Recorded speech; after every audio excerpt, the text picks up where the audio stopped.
Good morning. The topic for today is agency.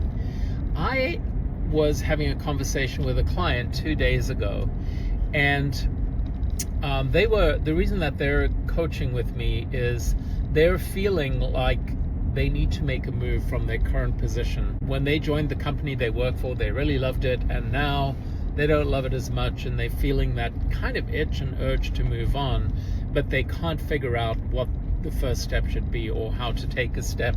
And honestly, they're even questioning whether it's the right decision because they don't know what else is out there or if it would be better or worse for them. So that got me to thinking about a time in my life. This was in the first decade of this new millennium.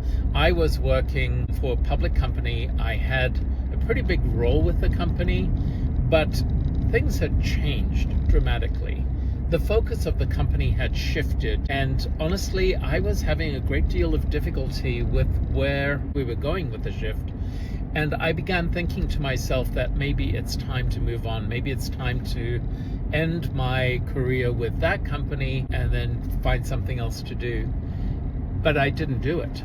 I stayed with the company. And honestly, for the last several years there, I was pretty miserable. Looking back, I wish I'd been brave enough to make the move. And I think that is the correct description, because what kept me from making that move was fear-based. I was making pretty good money with this company, and I had a lot of people that were depending on me. My son was in college. I was paying for his schooling. I have a mother that needs taking care of, so there was money for her. And there were just a lot of financial obligations that I had.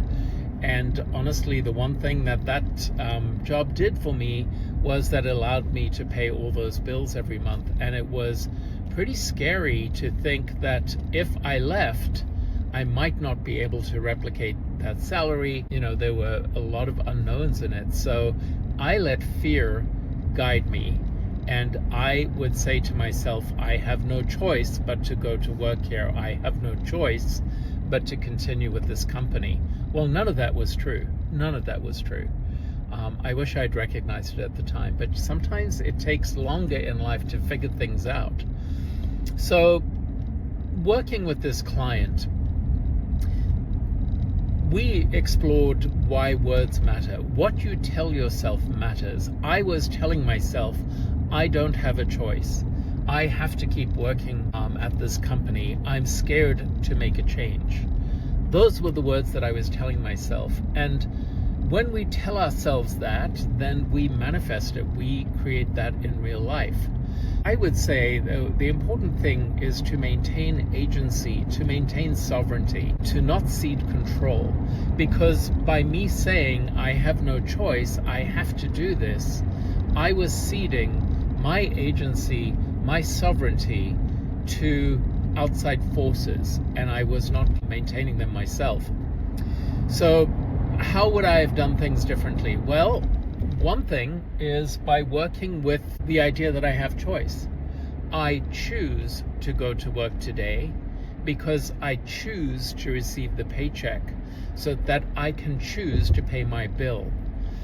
By using that language over and over again, it reminds me that I do have agency, that if I choose to stay there, that it is my choice, and that I do have other options. I have other choices. If I had used that language, I'm curious. I don't know that I would have stayed with the company. I think I may have made a move. I may have moved on, but I'll never know because I didn't do it. So think about the language, think about the story that you tell yourself. If you're in a relationship that no longer serves you, you're thinking, I'm scared to leave this relationship. I'm scared to be alone.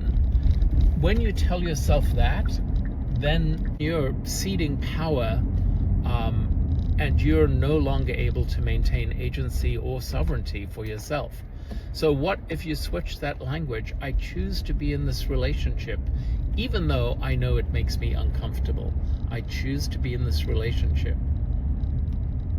What does it do when you think about the fact that you do have choice? We always have choice.